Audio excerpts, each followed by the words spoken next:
ongoing discussion about R.Kelly, child molestation, pedophilia, and abuse, sexual assault, harassment. It's gonna go all over that. But disclaimer, it is what it is. That's a disclaimer. And I will be smoking in this video. I mean, because when you're talking about shit like this, it's almost like you have to smoke or you need something to cope with this. Because this is disgusting, sick, and vile and perverted. First of all, people have known about R. Kelly and the allegations and the suspicions and the odd behavior and the sick behavior for years. I would say people have known for the past 2 decades, if not longer. It has been at least 20 plus years of people knowing that something is different, something is sick, something is strange, something is odd about R. Kelly. Okay? So all of the, now people are talking about it more because of the documentary or the show Surviving R. Kelly. And the fact that the title of the show is Surviving R. Kelly, like you have to survive a person. Like what?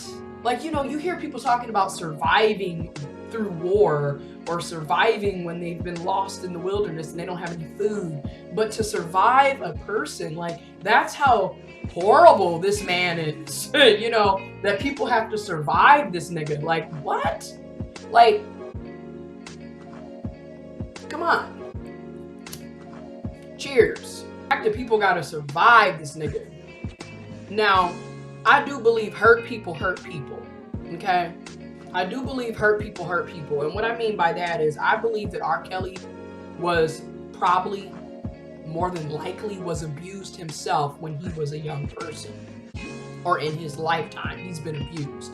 Whether it's been sexual, physical, mental, a combination, I really do believe that he's been abused. I also believe that he may have some mental health issues and he might be cognitively impaired. Now keep in mind, I'm not saying this to justify or come up with excuses for shitty behavior, for piss poor behavior. I'm not saying this, right? This is not why I'm saying this. I'm saying this because hurt people. And you can kind of tell by some of the things that he has said and some of the things that he has done that he is at least cognitively impaired. Like the fact that he couldn't read. Like that doesn't even make sense. Like you've been going to school supposedly, but you don't know how to read. So you can see that there's some cognitive impairments, there's some lack of, and then just the fact that he would have interviews and people would ask him questions about his taste in women and girls and who he liked and what he found attractive. And, here's this grown man, this grown person, this adult. The way he would describe and say shit is like he's 15 or something. Like he's permanently stuck at being an adolescent teenager or some shit. Like you could just see that, there's some misconnections going on here.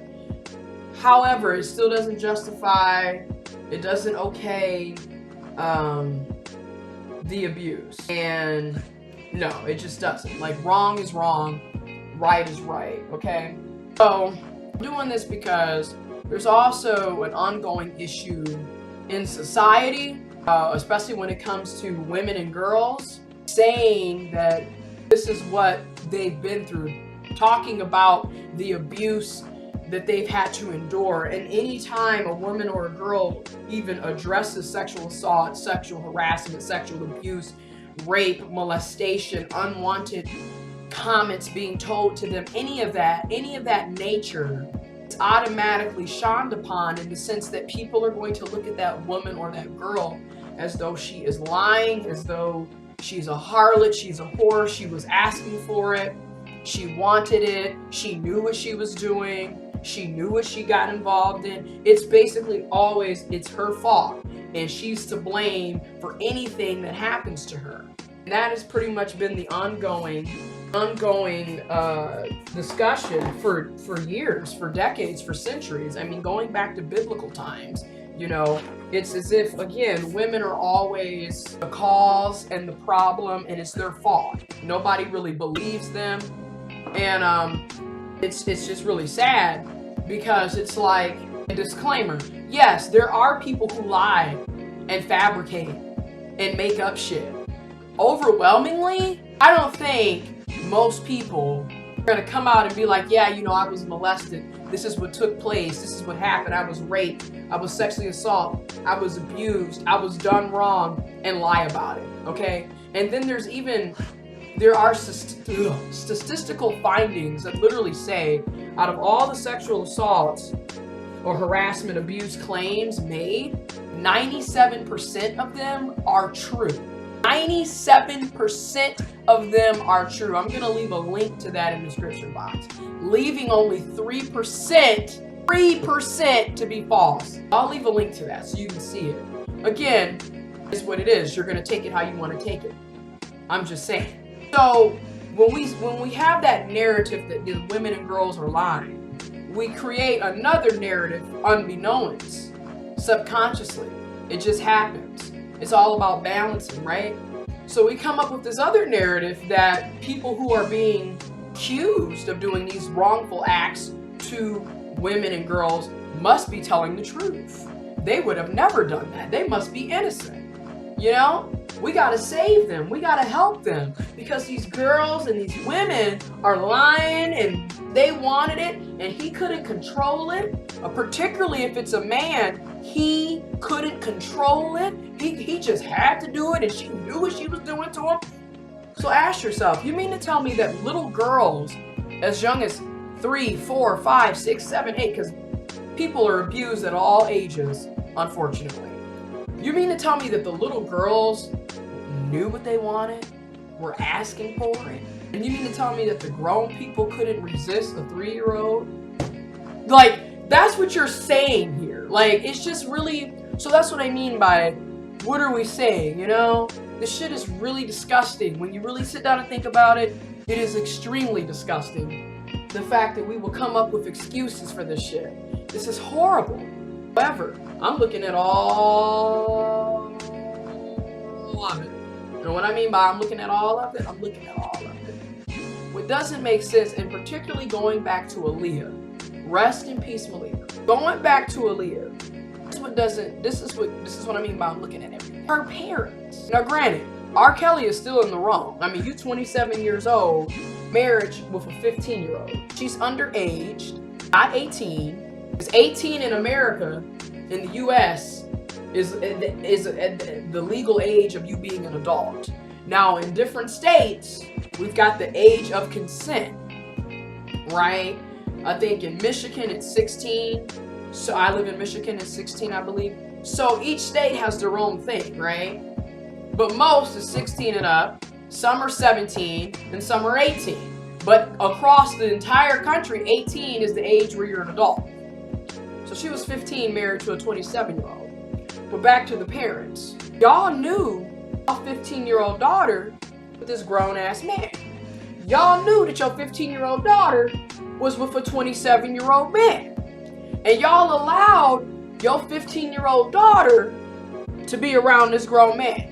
So, to a certain extent, you just as at fault as R.Kelly. And you just as wrong as R.Kelly. Because at the end of the day, you put your child in the devil's playground. You put your child in harm's way. Here goes another thing. This is what I mean by I look at everything. I look at everything. Because I be thinking like, here's another thing. The same breath, sad, because when shit like that happens, and it happens more than you like to think. Because of shit like this happens, now we have to prejudge everybody even more. And what I mean by that is, now when you see anybody grown of age, they're an adult, hanging around young people that are underage, whether they're teenagers, adolescents, preteens, pre-adolescents, children, toddler, baby, you have to question why grown-ass person is hanging out with these kids. That's what we got to do now. So you see what I mean? Everything's a balance. So when you got bad and you got good, you know what I I? So now it's like, damn, we gotta be looking at grown folks and wondering why the fuck is you with these kids? And why are these kids with this grown ass person? Going deeper, it further creates more issues when we talk about gender equality and sex equality, since that we now inherently look at men like, well, shit, most molesters and rapists are men. And the average victim is a girl, is a woman. We looking at our boys and men like motherfucking, it's crazy how our brains are. Now we looking at our boys and men like predators, but then we're also looking at them like the helpless, innocent victim. And then we're looking at our girls and our women like, oh yeah, we gotta protect them. They're so vulnerable. But at the same time, bitch, it's your fault. If you wouldn't have done this, this wouldn't have happened. So it's like, you see what I'm saying? It's crazy. So anyways, so now we doing judging, right? And mind you, there's countless allegations, countless stories, and more women and girls. And and I'm gonna be honest, there's probably men and boys who are gonna be coming out about this nigga. Because at this point, you never know. Now, like I said, I look at everything. Now everything is suspicious. Now you never know. You never know who he's been with, who he's hurt, who he's come into contact with, who he's paid off. Another thing, hurt people hurt people. So who's to say that these people that have been abused aren't going to hurt other people? Because unfortunately, this shit is a cycle. This is a learned trait. This is learned behavior. And then it's also a mix of, like I said, chemical imbalances. Mental health plays a big role. Cognitive development. I mean, for all we know, R.Kelly could really, truly have a mental, cognitive state of a 15-year-old. So to him, he's probably looking at Aaliyah like, well, shit, we both the same age. I really can relate. You know what I mean? Like, he could really be looking. So that's what I'm saying. Like, bruh, you gotta look at everything. You can't just, even though the inner me wants to kick his ass and drag him in the motherfucking mud because that is sick and perverted and disgusting. But then the deeper me realizes it's so much to this. It ain't just what you see with the eye. Y'all drink your H2O, get your water. But it's horrible, man. This whole situation is horrible. Now we have other celebrities, coming out, Tank, Neo, and John Legend, so many others, Chance the Rapper, so many who are saying, hey, we don't condone this, and it's time to address the elephant in the room. R. Kelly, you fucked up and you wrong for this, and there's no ifs, ands, or buts about it, and you're going to be held accountable for what the fuck you have done. And also there's a discussion of, can we separate the person from their talents and their creations, right? So can we separate R. Kelly from the music? Neo has something that really hit me, because on his Instagram post, this really hit me. He was like, music is important, but fuck the music. Are we gonna stand up for our girls, for our women? And I'm gonna go even farther. Are we gonna stand up for people in general who have been sexually abused? Or are we gonna always rely back on what that person creations or talents or capabilities were? In the meantime, who gives a damn that these people are forever fucking damaged and they've been victimized and they've been abused? Then at the same time, the music, the talents, the skills, whatever creations, abilities that person has is also still of value. So again, psych perspectives. How do we look at this shit? That's why I said complex. Because we cannot deny the fact that R. Kelly is a musical fucking genius. But we cannot deny the fact that this nigga is sick and perverted. My thing is, R. Kelly, he's a genius. He's a musical genius. And he's also a manipulator.